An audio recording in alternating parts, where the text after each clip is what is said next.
Well, I just finished and published a video of Steve Quayle, in an interview with on the Hagman report with Pastor Langton there, which both of them admitted that there's no rapture, which is pretty sad. They're knowing him claiming all the scriptures out there.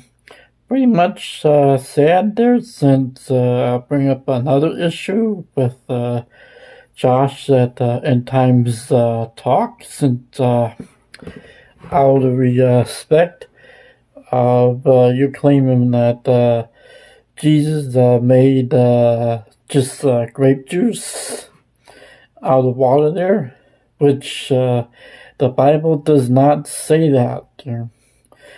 Me and you privately, on the matter, just try to correct you on that there without making a big spectacle of it there, which you made it there, which I got you on record there, misquoting and just twisting the Bible verses there, which is pretty wrong at itself there, which I'll explain after this there. My name is Wayne Trusky. This is Williams Home Business Central there. Like, subscribe, and don't forget to share this video and far and wide. This stuff, and I know that I'm not trying to cupo something evil being exposed with a miracle of Christ, because they don't go hand in hand like that. But God uses people to kick down the doors of the enemy, and then He does the work. He's the strength within us, but we are the hands and feet of God on this earth. That's what Jesus said. And when He's distraught that Lazarus had passed away, and He asked the people to roll away the tombstone, the sepulcher stone, the round stone that covers the sepulcher. And they did. And then Jesus went in and did the miracle. And then when Jesus said, fill up these vases with water, they went and did. And then He did the miracle, and He turned it to grape juice. I believe it's grape juice. Go ahead and argue with me. I don't care. That's my opinion. I have a right to it. And the thing is that I'll even say even the grape still on the vine is called wine. I did a whole teaching on it. You can go look. It's called on my channel. Did Jesus drink fermented wine? Did a whole teaching on it. Totally crushed it. I'm just putting that out there if you need to know. So, anyways, my point is that God wants us. Although I see you privately on this air, Josh, there of End Times Talk, and regarding on statements that I have you on the record of you claiming that you believe that Jesus made water in just a mere grape juice, even though the Bible doesn't say that. Of course, the thing that with a lot of people that when there is the only conclusion I come to is for those that take that stance, that are pretty much anti-alcohol due to certain circumstances there. Do you have to paint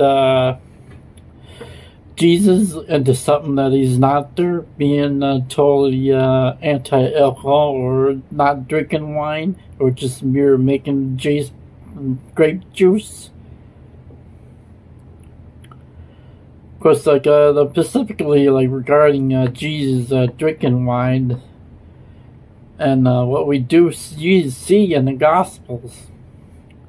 Jesus was around wine a great deal in His ministries, whether at weddings, meals, or at the Passover celebration the night before His death. And all these instances, despite plenty of opportunities to do so. Of course, Jesus never really condemns anyone for drinking alcohol or wine. So, why should we be so intensely judgmental? But the thing is, with Jesus himself, we can look at two scriptures that indicate that he also drank wine. First, in Matthew chapter 26, verse 27 to 29, where he institutes a new covenant by sharing a cup of wine with his 12 apostles. Well, he blessed the wine and instructed the men to drink from it. Of course, then Jesus makes an interesting statement there, which he says, "I will not drink of this fruit of the vine from now until that day when I drink it new with you in my Father's kingdom." Well, this fruit of the vine means wine.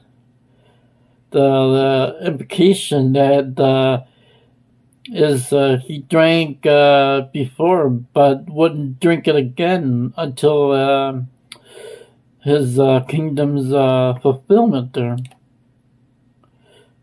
Well, he doesn't make the statement to have anything to do alcohol or good or bad. It's about celebration and instituting a new covenant.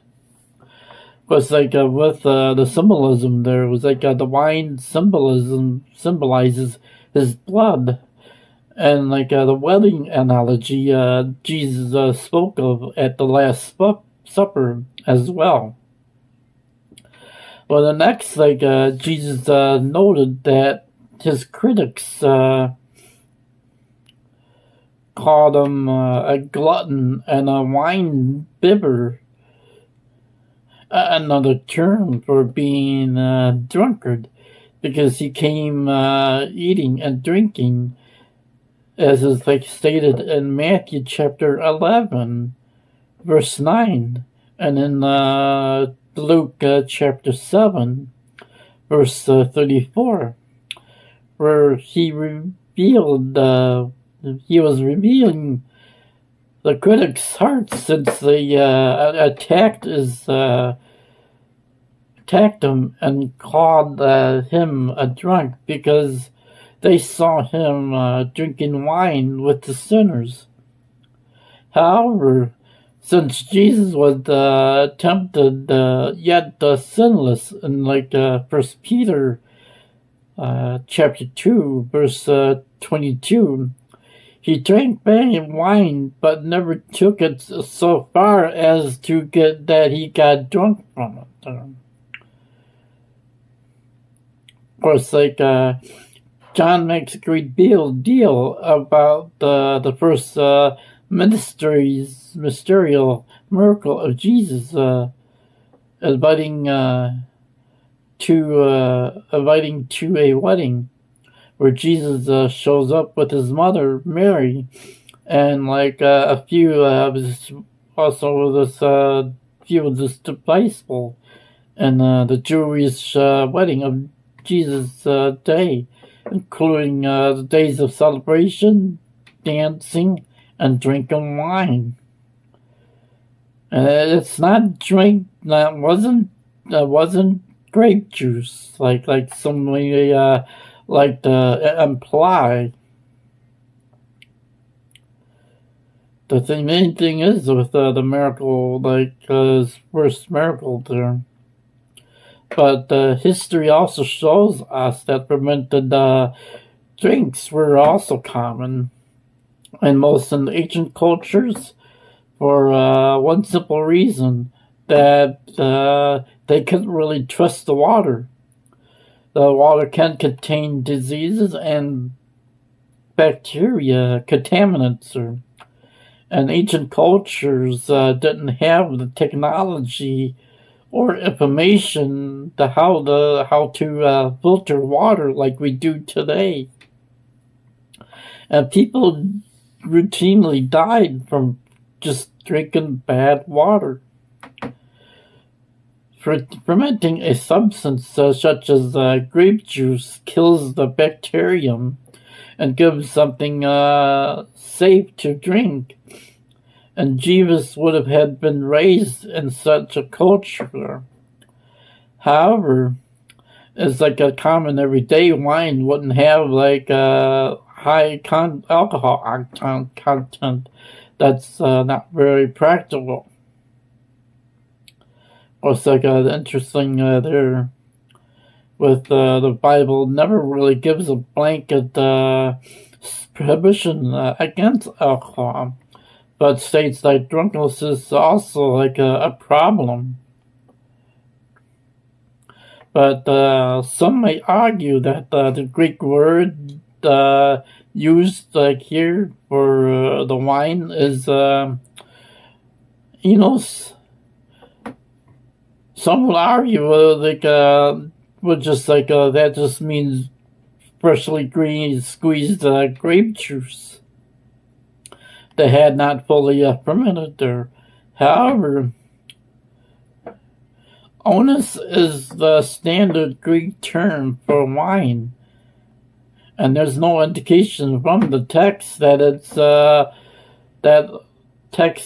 alcohol content was low or non-existent.